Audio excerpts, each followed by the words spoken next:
time. I guess I should welcome everybody. I'm sorry. Good to see everybody. I hope you're all doing well and maybe enjoying the sunshine a little bit and getting through this. So good to see everybody. Good morning. This is Pat Solominsky. I'm representing the elderly and disabled for Para Transit of Erie County. Thank you. Alrighty. Emily, our next thing then is the election of the 2021 chair and vice chair, and we do need to vote on that. Yes, so I will call for nominations for a chair and vice chair of the 2021 coordinating committee. Don't get people dead. This is Honey. I'll nominate Tim May as chair and Gus Neff as vice chair. All right, are there any other nominations? All right, hearing Bill none. Kuhn, I'll second it. Okay. Oh, thank you.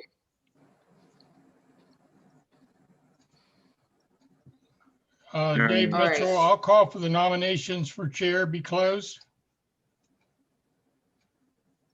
All right. So We have a- can we have a vote? We need a second on that. Oh, we need a second. Okay. Okay, I'll second it. Who is that? I'm sorry. I believe Mayor Schember. Mayor Schember. Okay. That's right.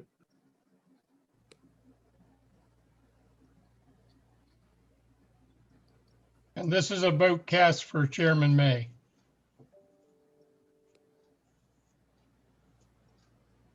All right. Do we want to have a second vote for vice chair?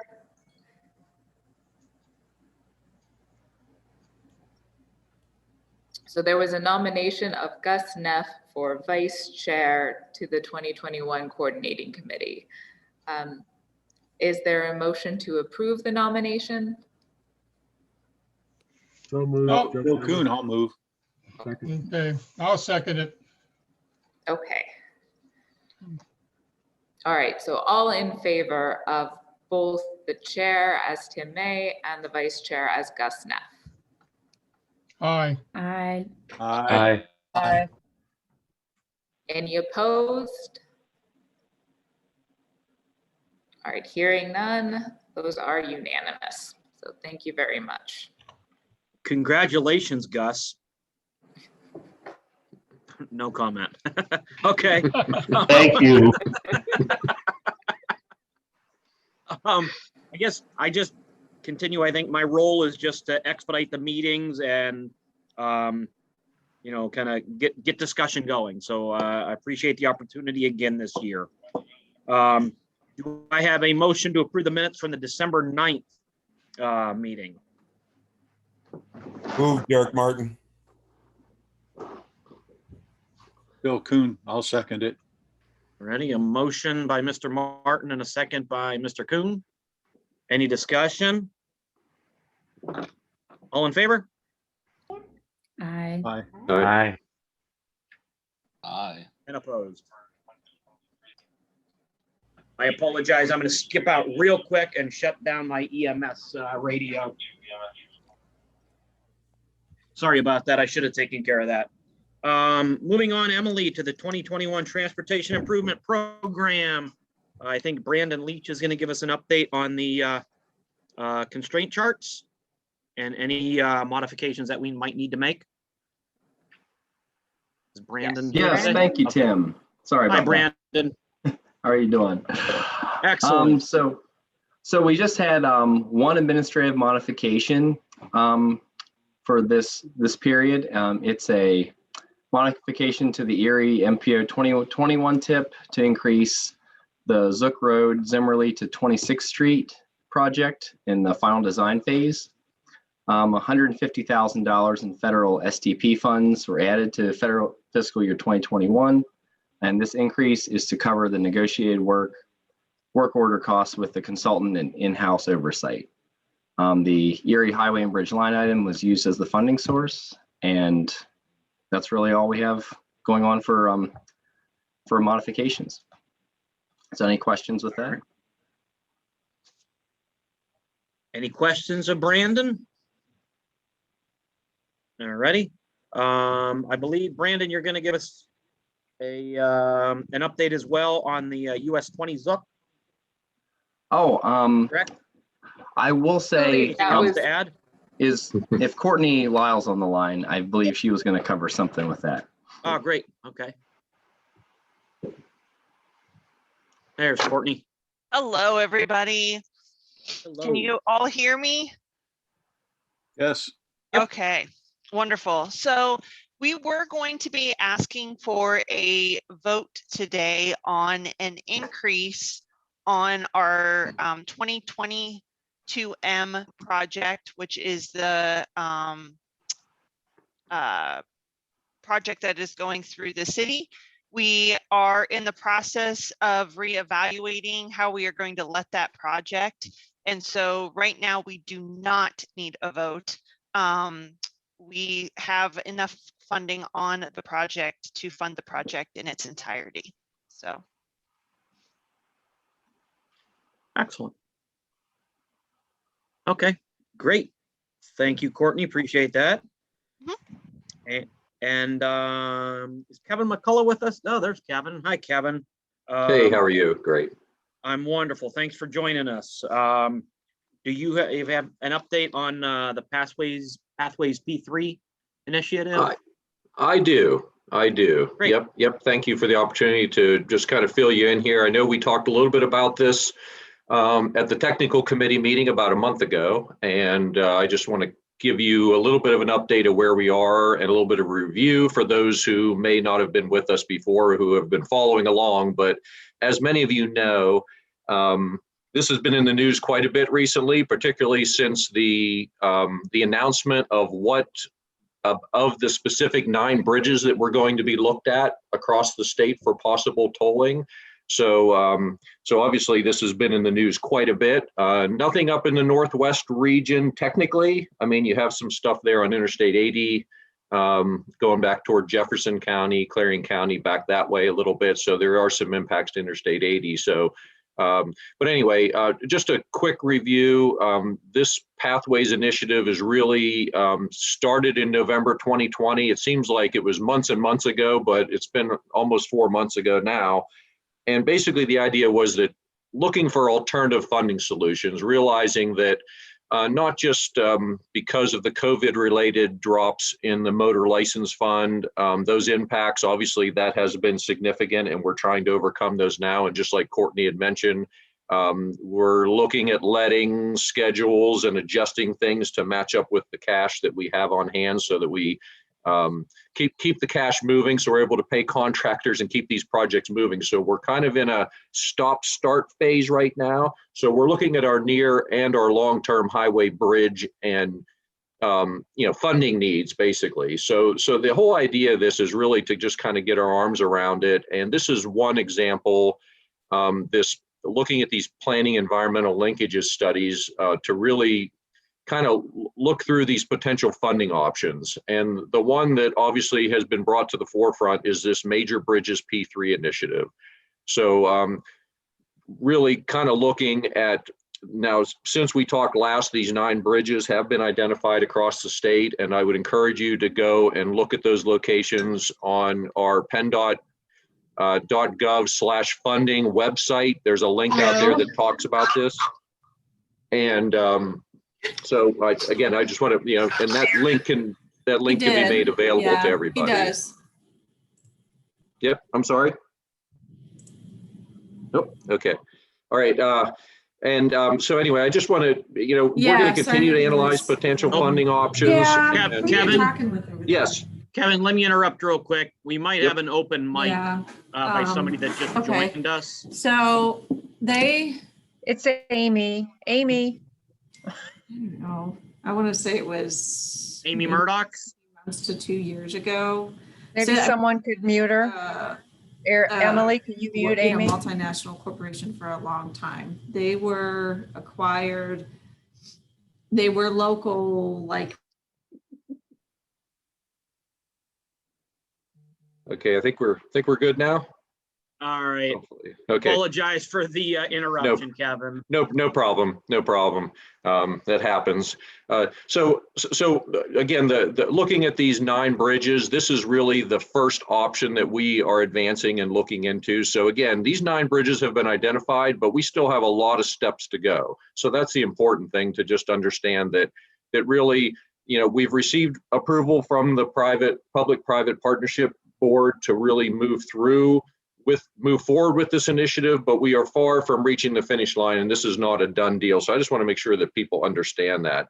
So on February 18th, which was about 3 weeks ago, give or take, is when we issued the press release announcing what those candidate bridges are. And I will stress, these are candidate bridges. A lot can change between now and when these are approved. So as we move forward, I would just encourage you, to just kind of stay, if you want to stay linked in through that website. We have some presentations out there. There have been some initial public outreach and presentations that are out there. So I would encourage you, if you want to learn more about that, it is available on that website. And again, we can provide that link to you if you don't have it.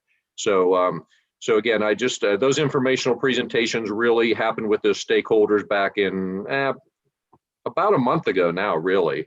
So, and again, and we've shared those presentations. So I just want to make sure people are aware of that. Next steps really are going to be looking at, really kind of get into that early preliminary engineering, kind of looking at these projects. So expect to hear about public meetings on these projects. Now, again, you don't have any in your immediate area, so you may not hear some of the outreach, but the idea being is that we'll start to move forward with looking, at these proposals, looking at these projects, looking at the needs, looking at possible detour routes, what needs to be done to get these projects going and move into the next phases. So, it's hard to say. 2 or 3 years from now, we may have all these bridges being told. We may have some of them being told. There may be a mix or match. So again, still a lot of things up in the air, but I just wanted to let everybody know, where we currently are right now. So with that, I'll try to answer any questions, and I would encourage you to go to the website to get more details. Thank you, Kevin. Yep, thank you. Appreciate it. Any questions for Kevin? And then I was wondering, Emily, are you able to maybe get that link out to the MPO for us, please? Yeah, actually, Brandon put it in the chat box. Great. And I'm okay. happy to email it out after Excellent. the meeting, but it is in the chat box if anyone would like to go there right now. Yep, great. Great, Yep, thank thank you, Brandon. Excellent. Okay. Thank you very much, everybody. All right. Thanks, Kevin. Appreciate it. Mhm. Okay, we'll move on to the local use fee project discussions. We've got several items underneath there. Emily, if it's all right, I'll just jump in and give a quick Harbor Creek update on Leet Road. Is that all right? Before we have other ones that we need to take action on. Okay, yesterday we had our update with PennDOT and Emily on Leet Road. We are in the process of doing boring samples in the site. So that should be done within the next few weeks. And also, since the weather has cleared, we are now going to be able to get out and meet with the 4 adjacent property owners. There are easements we need to obtain. It's much easier to meet them, and they can see, specifically where we're talking and the minimal impact we will have on their property. We made the mistake of reaching out to them days before Christmas, and they came back on Christmas Eve thinking we were taking a lot from them, and we avoided spoiling their Christmases, but boy, they were scared for a few minutes. So we talked them off the ledge and got everybody on the same page, and we'll meet out there soon. So that's the Harbor Creek update. So moving on, I believe this is kind of the Emily and Mr. Tushak hour to maybe talk a little bit about what might be happening with the Kawkwa Bridge and other things that the MPO might be able to help out with. So Emily and John, if you kind of want to touch on things. Yeah, I can start and just give a brief overview of where we are as a program. As Tim mentioned, the Leet Road project is going on. There's also an Eder Road project in Green Township that's going on now. And we're prioritizing the bridges based on the fact that they're over 21 feet, they're structurally deficient, and then ranking them by ADT and detour length plus the condition. So this is just an overview at the top of this sheet of where the program is.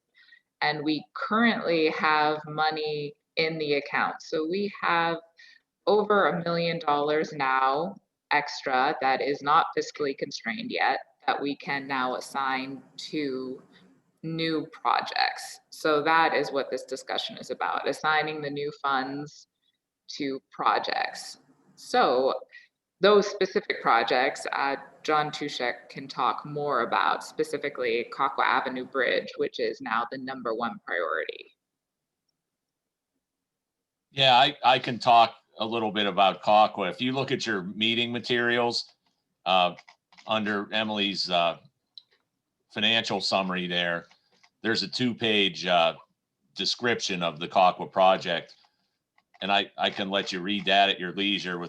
I don't think I need to go through the whole thing, but I can update that and state that in the last couple warm days, we've been out there with the survey crew, and I've collected all the data I need for the roadway construction, 2 different options, one coming off of Superior Avenue and one coming off of Rosemont.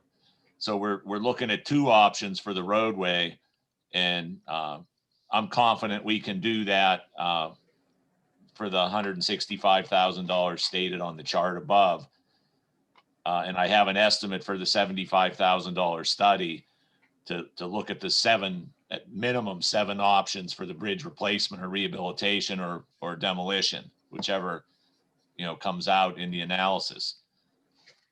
So for Kawkwa, for right now, we're just asking for the study money and the roadway money, because safety is a real concern out there, and it's become quite the buzz around the neighborhood down there. People asking a lot of questions. What's going to happen with the bridge, and everybody's concerned about safety. So this study is going to take some time to complete, but I would propose to build the road as soon as possible, because any option that the study would reveal is the best option down there is going to require a bypass road for either demolition or construction. So we know we're going to need, no matter what the study reveals, we're going to need a bypass road. So I'm asking that we construct that as soon as possible, and we're gearing up to do that as soon as we can get the approvals in place for the funding. We're going to be ready to go in short order here to build that road. Mr. Chairman, Dave Mitchell here. Yes, sir. I'd like to move the motion forward for us to fund this project so that we can get it into the discussion phase. So I'll make that motion to move this project forward, approve it. All right. Bill Kuhn here. I'll second that. All right. And so we have a motion and a second. Is there discussion or questions of Emily or John just regarding the project? Well, the one thing that has come up since our last TAC meeting is PennDOT and the Municipal Services Division, who are the ones in charge of moving these funds, said that 2 separate projects have to be created for Kawkwa. So there'll be one project for the road and a separate project created for the study. So since they will have to be separate, I think it would be good for this body to vote separately on each of those allocations. So to create 2 separate projects. I will amend my motion. Let's do it the proper way. I'll make a motion I'll amend my motion with Bill, if he wants to come in behind me, that we will vote on separate motions. One to, Emily, you want to give me the language on the first one? Yes, 1 to fund the access road construction, and then one to fund the feasibility study. Okay, I'll make a motion that we vote separately on those two items. We'll need concurrence from the seconder. Yes, I will give that. Bill Kuhn here. Okay. So Mayor Mitchell and Bill Kuhn have motioned and seconded A and B on your agenda. Is there any other discussion? Matt Jonas from Summit here. Does the funding of the road count towards the match for the $2 million? Yes, so I have talked to PennDOT about this, specifically Larry Shiflett, and it will count towards that $2 million match. Just so that everybody is comfortable with this was vetted very heavily in the committee meeting and also in the technical committee meeting, and the technical committee voted to move it on. Well, both groups did. Right. And I should clarify too, that this request is just for the access road and the study to determine the disposition of the bridge. And at some point in the future, it would be under a different allocation year. We would be asking for construction money or demolition money, whatever the study reveals is the best option. But the disposition of the bridge would be a future ask. This right here is just for the study and for the roadway construction. All right. Any other questions? And if not, then I will call for all in favor of A and B, the motions by Mayor Mitchell and Mr. Kuhn. All in favor? Aye. Aye. Anyone opposed? Great. Hopefully this gets you moving on, John, and good luck. Yes, it will. And thank you very much to everyone. It's a big concern down there, and this is great. We can get moving. Great. Thank you, everybody, for that support of Erie. Emily, we'll move on to C, the Himrod Road Bridge in Waterford Township, a $539 replacement. Yes, so the next bridge on the list of priorities is one in Waterford Township, the Himrod Road Bridge. So this came up in the priority scheme that we have created to prioritize based on ADT, detour length, and condition. So Waterford Township has signed an interest form. They would like to move forward with this project, and it is the next on the list and fiscally constrained. We can afford this cost estimate with the money we now have in the coffers for this fund. It was approved previously by the subcommittee as well as the TAC. So now we need to vote to move this forward and actually allocate the funds to Waterford Township. All righty. Do I have a motion to approve that funding for Himrod Road? I Bill move Kuhn, we yes. approve the funding. Second, Who seconded? I'm sorry. Joe Schember. Perfect. I have a motion and a second regarding Himrod Road Bridge. Any discussion? All in favor? Aye. Anyone opposed? Great, motion carries. And then we'll move on to the next one. Is it Sherrod Hill Road Bridge in Elk Creek Township for $473,000 replacement rehab? Yeah, so the next bridge on the list that can be constructed. So this bridge was our next bridge in line in the previous prioritization scheme that we had. So the total replacement cost is estimated around $473,000. So again, this is within our financial what we have right now in our allocations of $5 local use fee. So it's a fiscally constrained project. And this project also has been voted on by the subcommittee and the TAC before this. So now we need a vote to move this project forward and allocate the funds. Great. Do I have a motion? Bill Coon, I'll motion. I'll second. Motion by Bill Coon, a second by Mr. Tushak. Any discussion? I'll call for a vote. All in favor? Aye. Aye. Aye. Aye. Aye. And anyone opposed? All right, motion carries. Emily, thanks for everybody on their participation on that and support of the local projects. Next is the long-range transportation plan update, Emily. All right, that is me as well. So we now have a public participation plan that has been created, looking at going out, soliciting public feedback in an initial phase, and then going into our official comment phase later. I am working with Federal Highways right now to figure out the opportunity for additional comment. This was an additional element here. We need a 10-day additional comment period on top of the official 30-day comment period. So that is going to change our timeline slightly. So still working through that. But if anyone would like to discuss any of these elements of the listening tour or the drop-in meetings or the public outreach about the LRTP, we can do that now. Happy to discuss any of these options. Most of this outreach is online.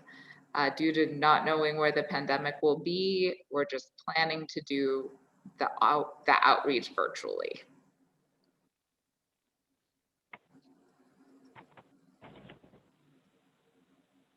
Any questions of Emily? All right. Hearing none, I mean, is there, PennDOT, do you have anything to add? Or Brian, is there anything to add in this? Or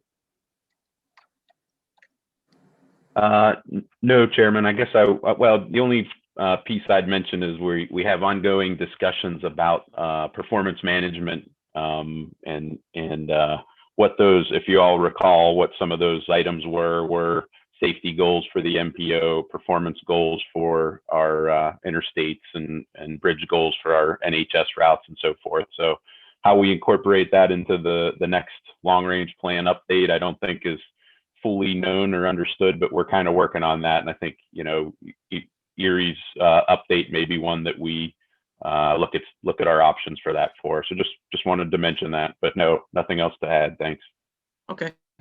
Thank you, Brian. Emily, anything else to add on that? No. Okay. All right. We'll keep us updated as we move along on that one, definitely. Project updates. Derek Martin, you have anything going on out at the airport?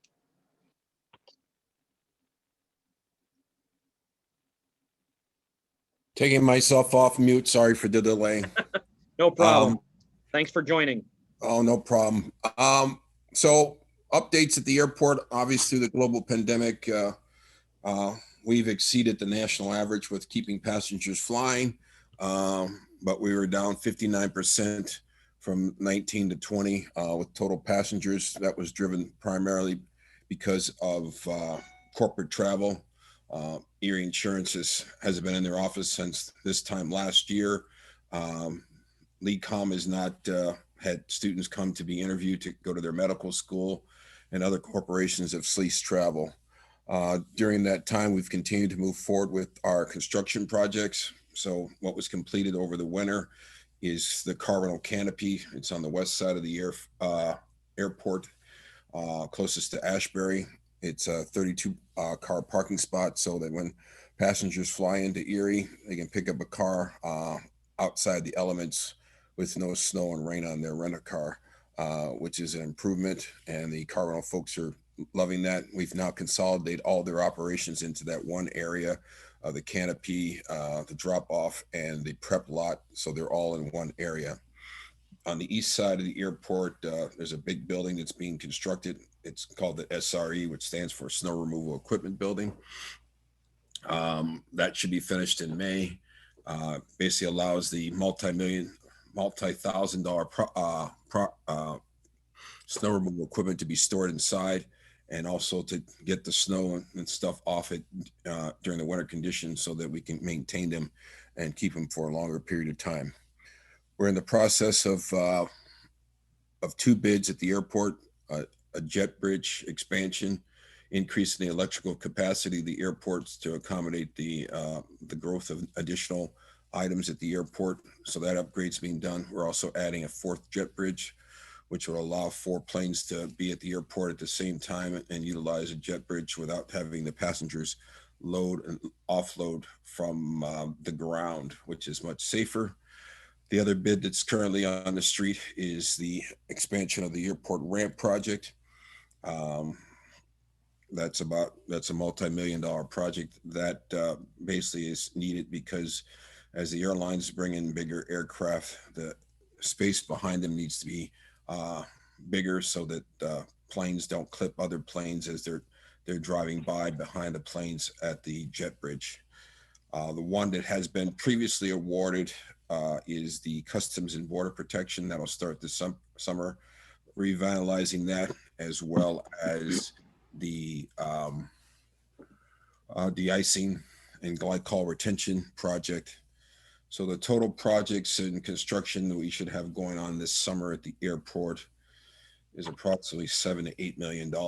Again, keeping people in Erie working at Davis-Bacon prevailing wage rates in the community.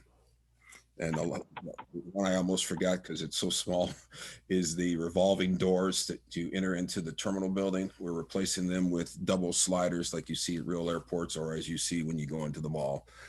So that should be completed by April 15th. I'll take any questions if anybody has any questions. Dr. Martin, it's Joe Schember. How are the flights between here and Washington, D.C. going?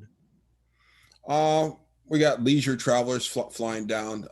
The business travelers haven't, started back up, but right now we have serviced DC on United, Charlotte on American, and March 28th, Chicago with United Airlines. The question I get asked a lot is about Delta Airlines. So Delta Airlines lost $12 billion last year. Yeah, that's right, with the B. So they rely mostly on business travelers. So their business has been dramatically hurt because those folks aren't traveling. So we continue to try to promote the routes that we have and get people on planes. We benefit a little bit from what's going on in New York State with the restrictions on travel. So we've actually had people from New York State actually coming over in bigger numbers to Erie to fly out of town.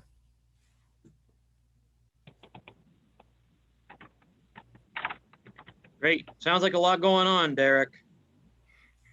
Thank you. Yeah. I think if nothing else, you and your staff should be commended on the work you've done, especially in the last year in trying to stay open for the Erie International Airport. So thanks very much for all you're doing. Thank you. And one other thing, it's not a project, but we're also going to host, I think, the week of May 3rd, TSA pre-check. So people that want that service, they can get that done at the airport first week of May. Great. Thanks again, Derek. Appreciate it. Thank you. EMTA update with Danny Duran. Hi, Danny. Hello, how's everyone doing? We're wonderful. Awesome. All right, so not a whole lot going on this past quarter. We did complete our public transportation agency safety plan, so I'll be sending that over to Emily so she can kind of distribute that for anyone who's interested in seeing that. We do now have 9 new 35-foot CNG buses that are either en route or ready for routes. They've been striped and added to our inventory. We do have about 8 more on order, so we will slowly be replacing our very antiquated fleet of 1997s and 1999 buses. So we're excited for that to happen. We donated a few months back 2 paratransit buses that had reached their useful life with us to the Erie Police Department for their Police Athletic League, the PAL program. So those were unveiled in February at a press conference in our lift building. That was really cool to see. And our fare boxes will soon have mobile ticketing capabilities pretty soon here. So the process of getting these fare boxes on, the new ones, has been an extremely slow process, especially with the travel restrictions. Gillig is based out of Chicago, so they kind of usually come to us to help, walk us through all these projects we've had, and everything has been either virtual or over the phone. So that'll be, I want to say probably in the next few months, we'll be able to utilize the mobile ticketing aspect of that. As for the facility construction updates, we are about 99% complete. All that is left is pretty much punch list items. The parking garage is now completed. It's completely operational, as well as our public fueling station, CNG fueling station over on the corner of 14th and French. And that is all I have. Anyone have questions?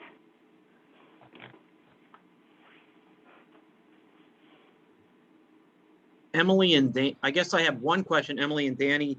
Once we do get back to a sense of normality that we may be able to join in person, is it something that maybe we would want to have an MPO meeting at the E and, see all the improvements and stuff? Is that a possibility? Absolutely. We actually added a wall to an area. It was supposed to be just kind of a file reference area, but we added a wall to make a larger conference room, and that should actually fit everyone in there. And we would like to eventually use that as our boardroom someday. So Jeremy would be excited to have everyone here. That would be great. Well, maybe that's something we can look for down the road, maybe. Mr. Absolutely. Chair, Yes, Mr. Mitchell. I think that's a great idea. Wonderful. I just wanted to ask about the public fueling station. If you could kind of clue us in on a little bit of information on that. Sure. So over on the corner of 14th and French, it's basically ran by Trillium, which is the company that runs all the fueling stations. I believe it's throughout the entire state. So it's just any vehicle that runs on CNG, you can pull in through the French Street side, and then you pull out onto 14th once you leave. But you can stop and fill up CNG with your vehicle with CNG. There's not very many vehicles right now. I think Waste Management is one, but they have a different fueling system than we do here, so they really can't use it. But it's a greener way to, fuel your vehicle, and that's I believe Trillium runs most of it. It's kind of okay there, but it's on our property. How about the publicity on that? I was involved with the advancement of these facilities. Most of them are popping up along the interstates, of course, for semis. But there are more cars, some fleets that are looking at this option of CNG, which is a great option. A little more publicity maybe into certain areas. I know you guys are working on that, but I think it's a great thing. I think it's just wonderful. Thank you. Yes, we do plan on doing. I mean, the pandemic kind of stopped this, but we wanted to do a ribbon cutting, when everything first initially was done and opened. But we want to be able to have, everyone that has been involved in this project, federal, state, and local, come, see this entire facility. So as we do that, I think we'll be advertising that we have, the CNG public fueling station a lot more, and everyone can come see, and we can get the word out as well. Okay. Thank you, Danny. Appreciate the update. Absolutely. Moving on to Mr. McClellan for a PennDOT project newsletter update. Hey, yeah. Hi, Tom. Hey, good morning. Thank you, Chairman May. Yeah, good morning, everybody. And, we didn't send out our normal newsletter yet. We're kind of holding off on that. And the reason for that being is, at PennDOT too, COVID's hitting us a little bit here. And we're going statewide from a 2.2 billion letting program down to 1.9 billion. So what that means is, we're taking a close look at the projects and so didn't want to get everybody all excited or at this point right now because, there's a little bit of uncertainty still here. But, a lot of the major projects are still moving forward. On the screen that you can see the Hammett Road Oliver roundabout, that let date is shown as April 8th, and we're still pretty much on track. We pushed that back just 2 weeks. We're looking at April 22nd for that let date, just kind of putting the final pieces together and making sure we have the all the right-of-way payments done. We work with the VOTEC school on the right-of-way payment. That's kind of what we're waiting on there. But the way, Kevin McCullough presentation about PA pathways and the funding, that with COVID coming, that's really what, drove a lot of this. So, each district's gonna, working on a program and, we'll work with the planning partners on, how we're gonna get to that 1.9 billion. But one of the easiest things that we can do is, if we had some projects that were going, let's say in December, that we're not going to do any construction this year anyhow, we kind of slide them into January or February. One of those would be like Sook Road. At the TAC meeting in February, I did a presentation on all the projects and far as I can tell, all those are still moving on and going forward. It's just some of those ones in the later part of the year, might slide into 2022. So I just wanted to, once we get confirmation with Harrisburg and, I can give probably a better update, but any questions, I guess, right now on anything or any particular project?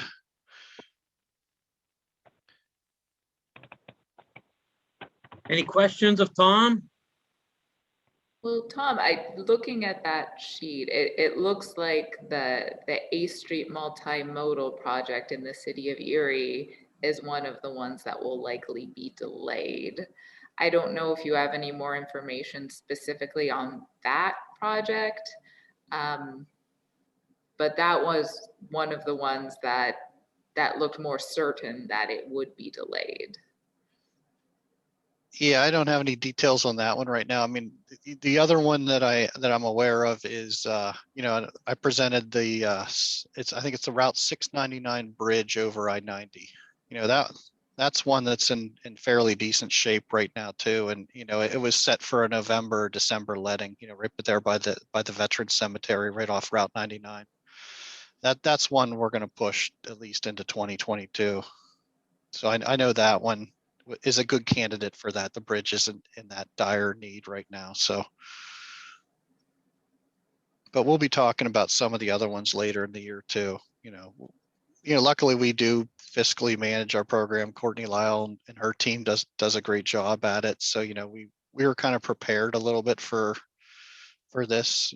We've kind of shrunk our letting program down in, I want to say November timeframe. And then again, like I said, we just took a look at it here within the last couple of weeks. So trying to, make as big of a program as we can with our funds and obviously too, as the year progresses, there could be bid savings across the state, which will allow us to, if we have jobs that are ready to go, that they can slide into those spaces too. So we're being hopeful in that regard as well.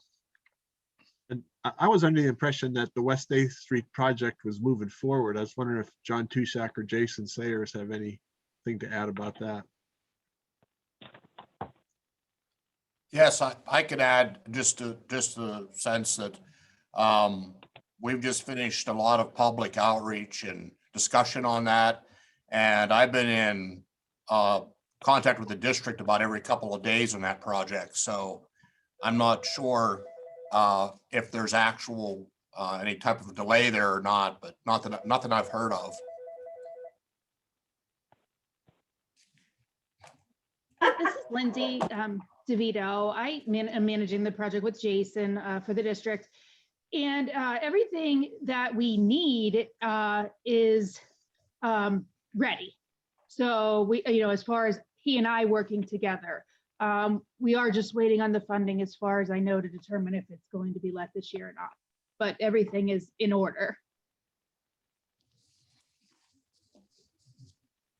Okay. So- Go ahead. Oh, sorry. Just, as these conversations evolve about which projects are going to have to be delayed due to COVID issues, will there be an opportunity for MPO input to say, well, we want this project definitely to go forward versus one of these other projects? Will there be any opportunity for the MPO to weigh in on which projects are delayed and which projects are not? Yeah, we should. Exactly. I mean, that's why I'm kind of touching the tip of the iceberg of this conversation today, just to start, the discussion and people thinking about it. What are critical needs? Whether you pave 10 miles or you fix one intersection somewhere. These are the kind of tough decisions we go through at PennDOT as well at times too. But that's why I wanted to bring it up today. And to date, Emily, I think what you asked there is, absolutely valid. I think every planning partner across the state has asked and will be asking the same questions. We have a cash flow issue that we were asked to resolve by adjusting our let schedule. So we did, and we had a pretty short turnaround time, I would say, to do that. And that's sort of been the way this has gone in 2020 as well, as there were cuts. The cash flow, I think, problems, very difficult at a statewide level to assess those. When we know what the issues are, again, it's often a quick request from our central office to say, hey, look, our program just simply needs to be adjusted. Doesn't mean that any projects are being canceled. Just means that, the calendar year in which they might might need to be tweaked. And I think in general, we do want to have those conversations. We'll definitely follow up with the city of Erie. I'm looking at our let schedule now. I don't think there were any others. There's a handful that we have as potential that could be added, as Tom said, if we get the cash flow ability to do that. So what that means is, as bids come in throughout the earlier part of this year, if those bids across the state generally are lower than estimated, that could make room for inserting an additional project, maybe in each planning partner and that kind of thing. And last year we did see lower bids in general, possibly because there was just a smaller program and contractors were looking for work. So we've still, I would say, overall been seeing that just slightly lower overall than anticipated bids. But we'll follow up with Jason and John and others in the city on this one and talk a little bit more about 8th Street in particular, if there's anything we can do. I don't see any others. The bridge that Tom mentioned, again, we'll have to talk, like Zuck Road, again, it would have no impact on the construction, whether we let it in December of 21 or January of 22. And then just some of the other ones were kind of difficult calls to make, but not set in stone completely. But we felt like it was a matter of, I'm seeing local federal aid route paving projects on here, I-90 paving projects. So some big important projects that simply couldn't wait any longer, that we had to make those decisions based on. So we will follow up with more discussion now. Bill Coon. Yes. Brian, any Yeah. more word on Route 215, Route 18, or any of the big West County bridges?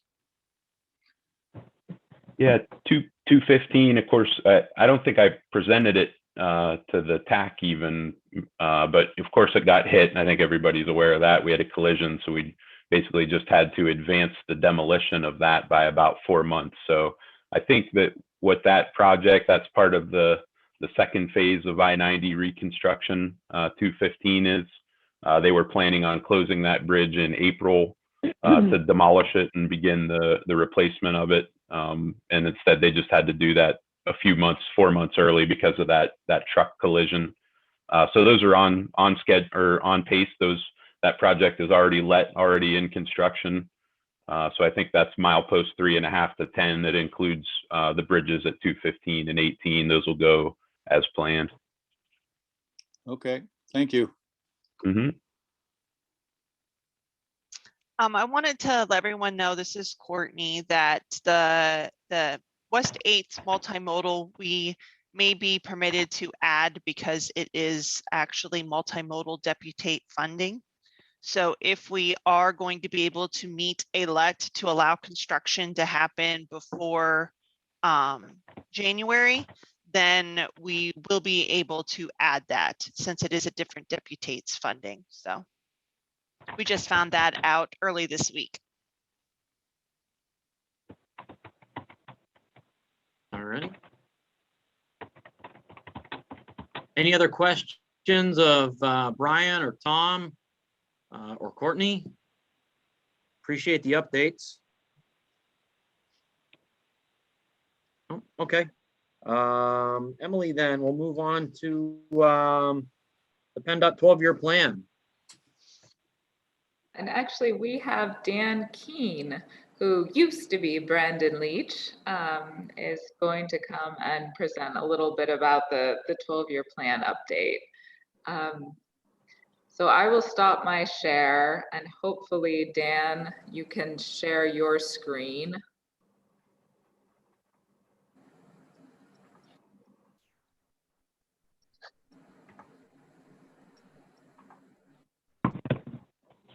Okay, a little mic check. Can everyone hear me? Yes. Yeah, you're good, Dan. Thank you for joining us. Hey, happy to be back. Hopefully everyone can see my screen here. So good morning, and thank you for giving me a little moment of your time to discuss the public outreach campaign for our 2023 12-year program update. We are 10 days into our public comment period, and we have good momentum going with a number of survey responses we've received and registrations to an online public forum. Currently, we had 1,460 survey responses as of last evening and 730 points mapped in our survey. 21% of our overall goal, which we'll talk about a little bit further down in this presentation. So we are using a lot of tools that have worked for us in the past, but we're adding some new ones in the toolbox to continue to expand and heighten public awareness of this statewide effort.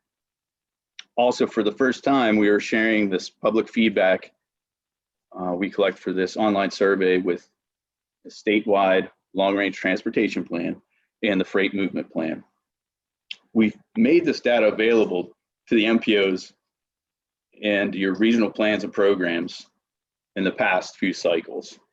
And the timing was right to join these two efforts, all three efforts together this time around. And we're kind of excited about that because all these plans feed each other. I also know that all of you have been a part of the successful outreach and initiative in the past, and we are relying on you once again to help achieve our goal. As you know, every 2 years, the State Transportation Commission and the 12-year and Pennsylvania Department of Transportation updates the 12-year program, otherwise known as the TYP. As I mentioned earlier, the public comment period is well underway, having started Monday, March 1st, and continuing through Wednesday, April 14th, 2021. Obviously 2021. The STC and PennDOT will document, review, and use the public feedback provided during the public comment period to identify needs and prioritize transportation projects in the 12-year program. And again, as I said before, the feedback will also be used for the statewide transportation, long-range transportation plan and freight movement plan.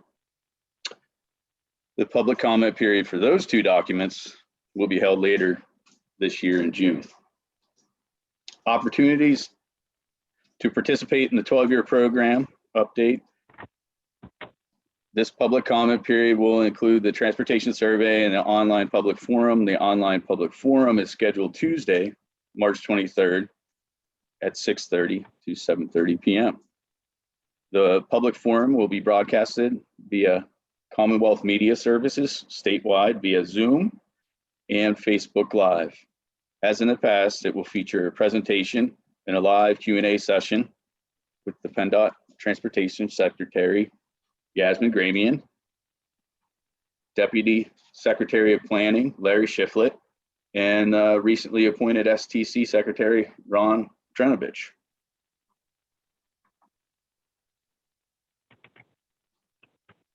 For each cycle of this outreach campaign, historically, we have identified specific goals that we want to achieve. This cycle, we want to increase the number of survey responses from the public by 33% compared to the outreach in 2019. This means we want over 7,000 survey participants. That's where the 21% of our goal came from earlier. We also want to increase the quality feedback, diversity of participants, and the number of participants in the age group of 18 to 24.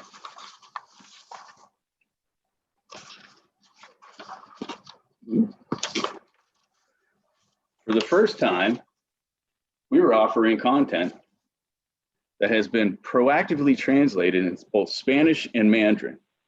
Spanish and Mandarin are the languages most frequently spoken at home in Pennsylvania, other than English.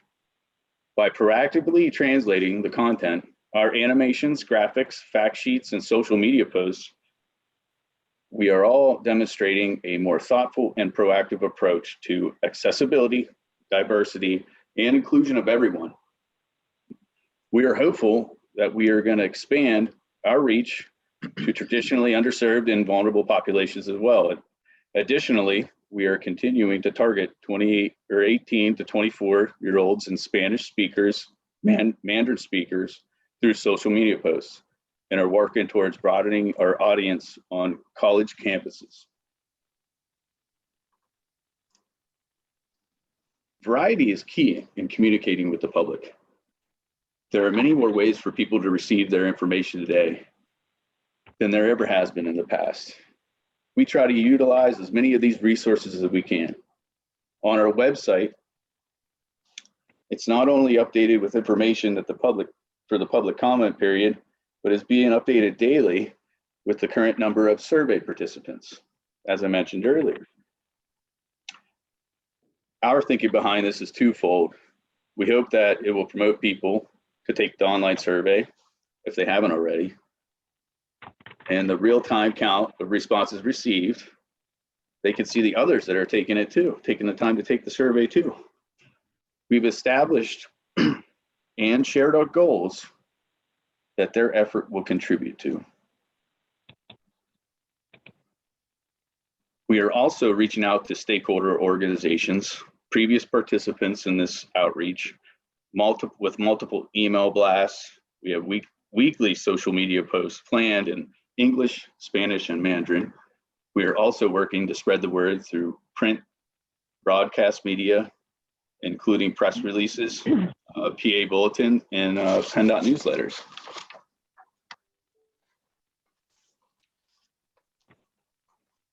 Beyond our direct outreach efforts, we've also developed an online toolkit for you and other stakeholders to access and use at your convenience.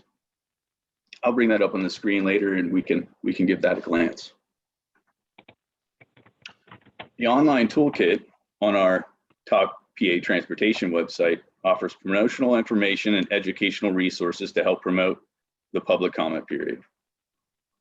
The links to the transportation survey and the registration page for the online public forum can be found here, as well as printable versions of the survey to share with those that may not have internet access.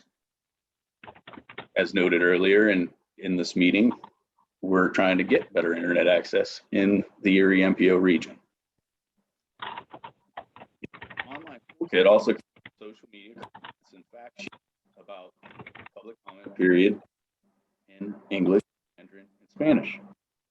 We have provided a press release, newsletter content, and a public service announcement script for you to share with your local outlets. If there is anything else we can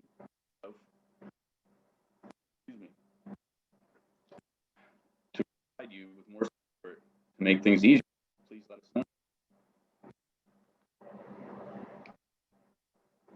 Thank you again for your support in the 2021 public outreach campaign, the 2020 TYP update. We support your outreach efforts in any way as possible, so please feel free to reach out by emailing me at dkeen@pa.gov. At the end of this, we do plan to conduct a focus group consisting of MPO members and other stakeholders to improve the process over time. I will take any questions now if anybody has any questions. Thank you, Dan. Any questions or anything additional that anybody from PennDOT would want to add?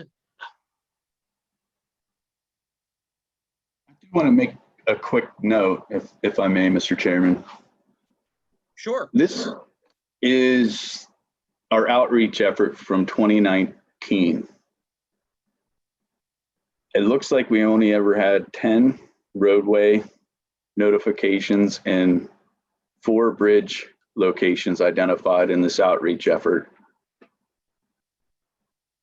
8 biking and walking, and 1 concept or concern that was already addressed. All this information is listed on our website at Talk PA Transportation, but I did want to point out that we can drive these numbers better. We can do better. We can get better comments. These comments and points drive our long-range transportation plan, our TYP, and eventually feed into our regional tips. So I just ask everyone's support to let's go get the ball rolling and get some outreach efforts going. So thank you. Chairman, I would just like to second that and echo it. It's important. I know a lot of times, these types of things are easy probably to put off because they're not urgent, but it is important. Helps us a lot, I think, overall. Both the planning partners and PennDOT just put together a program that matches the needs and make sure we're aware of the needs. So thanks, Dan. Great. Emily, is that? Well, somebody else was going to mention something. Dan? Nope, I was just saying no problem. You can see on the page we showed our goals and where we are currently at, and here's where we take the survey from the landing page of the Talk PA Transportation site. Okay. Dan or Emily, is it possible that you could share this link as well? And, maybe municipalities can try to assist in getting some more participation in posting it on their Facebook page or something like that. Emily? Yeah, we definitely Absolutely can do that. I can drop it in the chat box right now. Perfect. Okay. Yeah. Excellent. Thank you. Thank you. So I would also like to mention, because we as a county are doing our long range transportation plan update this year as well, there will be a local survey for the county that will be coming out. It's still being developed. But it is not a bad thing to put the information in the 12-year plan survey as well. There will be lots of conversations between that survey and the LRTP survey. So we will work to make sure those comments that are going into the 12-year plan get into the LRTP survey as well. But just so everyone knows, in the future, there will be actually 2 surveys out. The 12-year plan, that's statewide, And then we will be developing one shortly, probably next month, that will be published, that will be countywide for our specific LRTP. So, so look forward to that in the future. There will actually be 2 surveys out. So please fill out as many as you want, as many times. It's important to get these issues identified as in as many places as possible. So thank you, Dan, and I'm sure we will keep coordinating on these outreach efforts. Great. Yeah, I think if people can kind of get the message that Dan's just asking for a little help and getting the ball rolling again, and more participation, if we can get the word out to our residents and such, I think that would be a good thing and fairly easy to do for us. Emily will get that. Well, we got the, you say the link is in the chat box already, Dan? Yep. I've also put the link for the toolbox in case anyone wants to share any social media information or print out fact sheets or print out the actual survey in paper format for anybody that does not have internet access. Great. Okay. Thanks again, Dan. Appreciate it. Emily, you got anything else to touch on today? I don't have anything.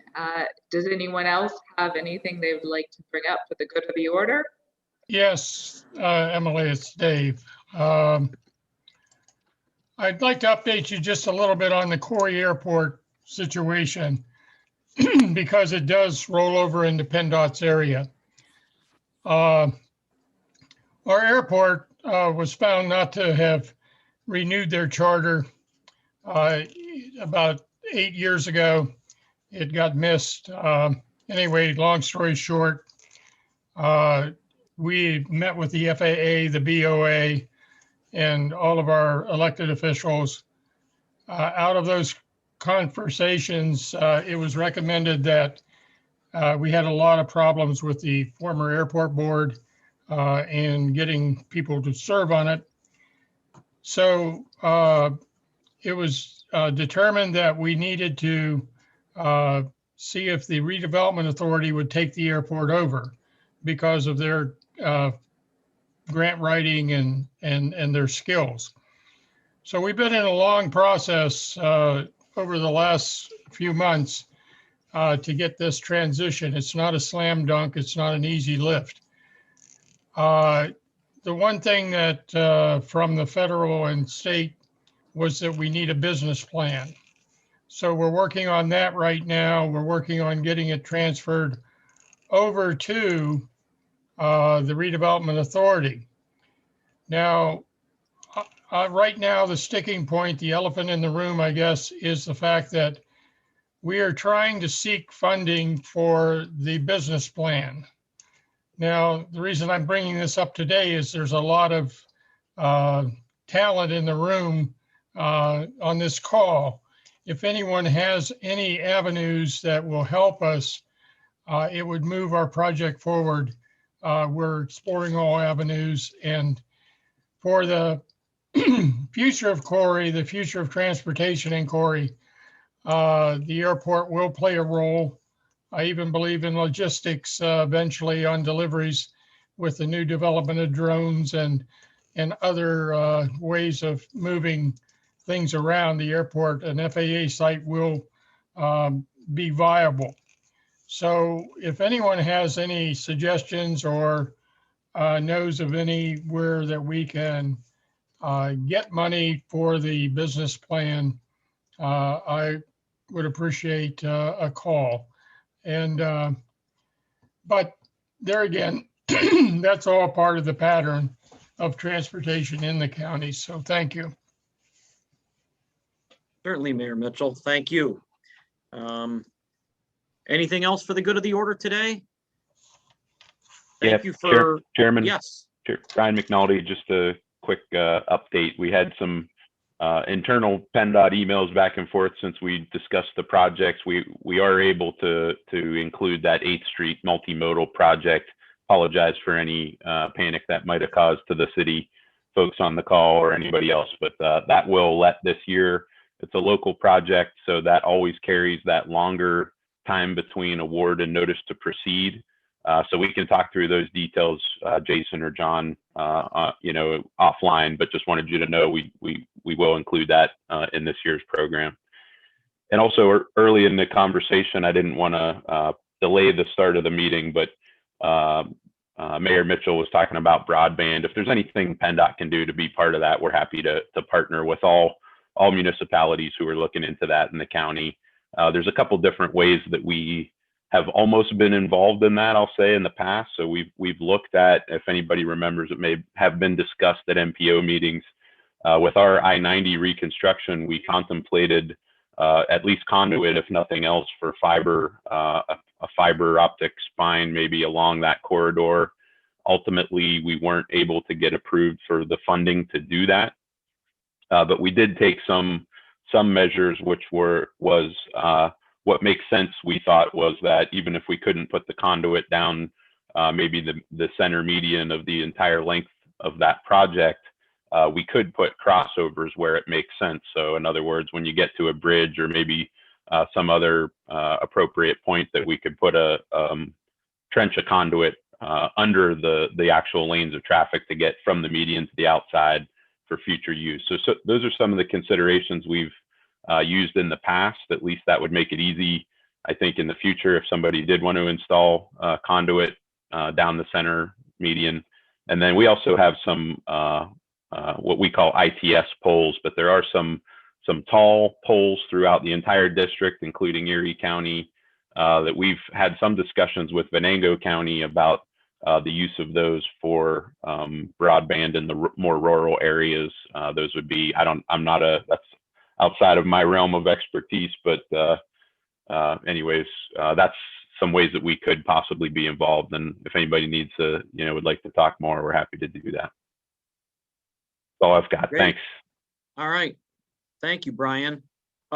Just with what Brian said, I mean, that just goes to show that a little bit of discussion in these meetings, and within an hour and 19 minutes, things progress. So well done by everybody on just discussing topics and moving forward. So that's kind of cool. That was cool to hear. Thank you.